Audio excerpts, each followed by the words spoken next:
Hello বন্ধুরা, আসসালামু আলাইকুম। আমি হাসান আহমেদ। আশা করি সকলে ভালো আছেন। সকলকে হাসান ক্রিয়েটিভ জোন চ্যানেলের পক্ষ থেকে স্বাগতম।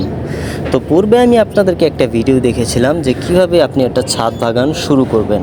তো ছাদ বাগান শুরু করার জন্য কি কি করতে হবে ফুল প্রসেসটা আমি দেখিয়েছিলাম, এবং পাশাপাশি একটা জিনিস দেখিয়েছিলাম যে একই চারের মধ্যে বিভিন্ন ধরনের সবজি চাষ করা সম্ভব কিনা।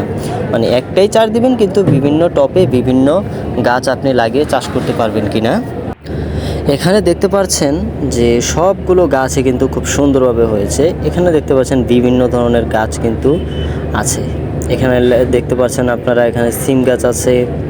প্লাস যদি এই পাশে আসি দেখতে পারবেন এখানে একটা করলা গাছ আছে। তো এই রকম কিন্তু অসংখ্য গাছ আপনারা সাইড দিয়ে দেখতে পারবেন।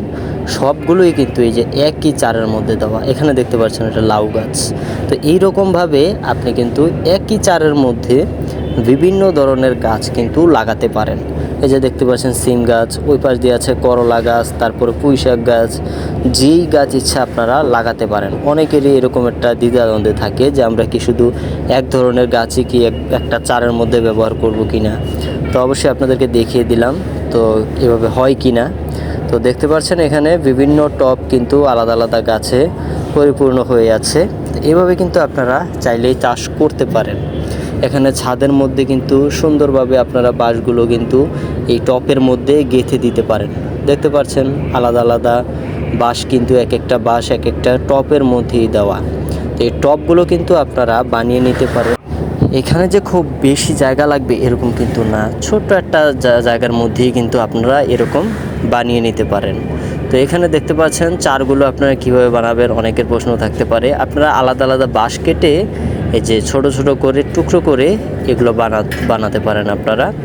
তো অবশ্যই এগুলো খুব সুন্দরভাবে স্ট্রংভাবে আপনারা বানাবেন, যেন ভারে যেন ভেঙে না পড়ে, এরকমভাবে বানানোর চেষ্টা করবেন আপনারা। বিভিন্ন ধরনের যখন চাষ আপনারা এখানে করবেন, আপনাদের বিভিন্ন সবজি কিন্তু আর কিনতে হবে না, আপনারা এখানেই পেয়ে যাবেন। আর অবশ্যই চেষ্টা করবেন যেন রোদের মধ্যে হয়। তা আমাদের এই গাছগুলো দেখতে পাচ্ছেন যতটা সম্ভব আমরা রোদের মধ্যে রাখার চেষ্টা করেছি। রোদের ভিতরে রাখলে যে রোদটা লাগে সেখান থেকেই কিন্তু গাছগুলো সতেজ থাকে। আর অবশ্যই আপনারা 2 থেকে 3 বার টপের মধ্যে পানি দিবেন। এই পানিটা কিন্তু খুবই জরুরি। গাছের গোড়ায় অবশ্যই পানি দিতে হবে এবং উপরে অবশ্যই আপনাকে রোদের মধ্যে রাখতে হবে। তাহলেই দেখবেন গাছগুলো খুব সুন্দরভাবে হয়ে যাবে। আমার এই পাশে দেখতে পাচ্ছেন আরও কিছু লাগানো হয়েছে।